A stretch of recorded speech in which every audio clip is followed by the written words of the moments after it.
Warahmatullahi wabarakatuh. Di sini saya akan melaporkan hasil observasi saya mengenai pengambilan keputusan taktis pada studi kasus di UMKM Alif Clothing Konveksi. Sebelumnya, izinkan saya untuk memperkenalkan diri saya. Perkenalkan, nama saya Raisa Arismananda Wibowo, NIM 1952111134 dari kelas MBS 5D, nomor presensi 08. Di sini saya akan menjelaskan mengenai profil usaha yang saya observasi. Nama pemilik dari usaha konveksi ini adalah Bapak Ali Fatoni dan Ibu Marlina.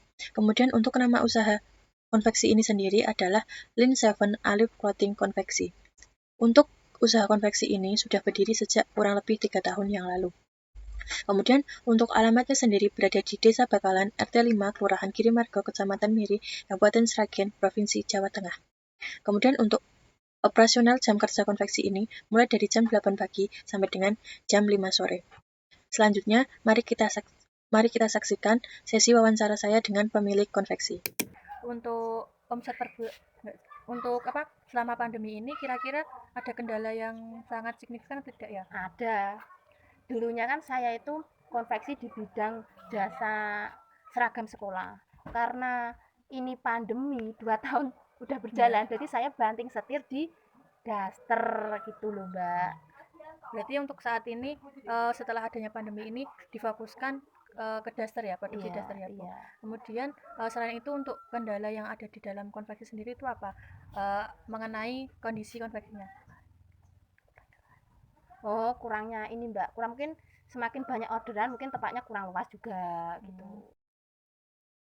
Setelah dari berbagai permasalahan yang sudah dijelaskan tadi, tema yang saya ambil untuk menyelesaikan permasalahannya adalah dengan cara menerapkan pengambilan keputusan taktis pada UMKM Alif Clothing Konveksi.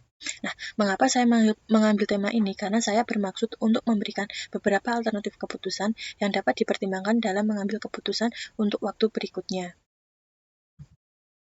Kemudian saya akan menjelaskan mengenai dokumentasi yang saya lampirkan.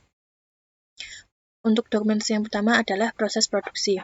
Yang pertama adalah ini dokumentasi mengenai kain bahan baku produksi. Yang kedua adalah proses penggelaran. Proses penggelaran ini adalah membentangkan kain dan menumpuknya menjadi satu.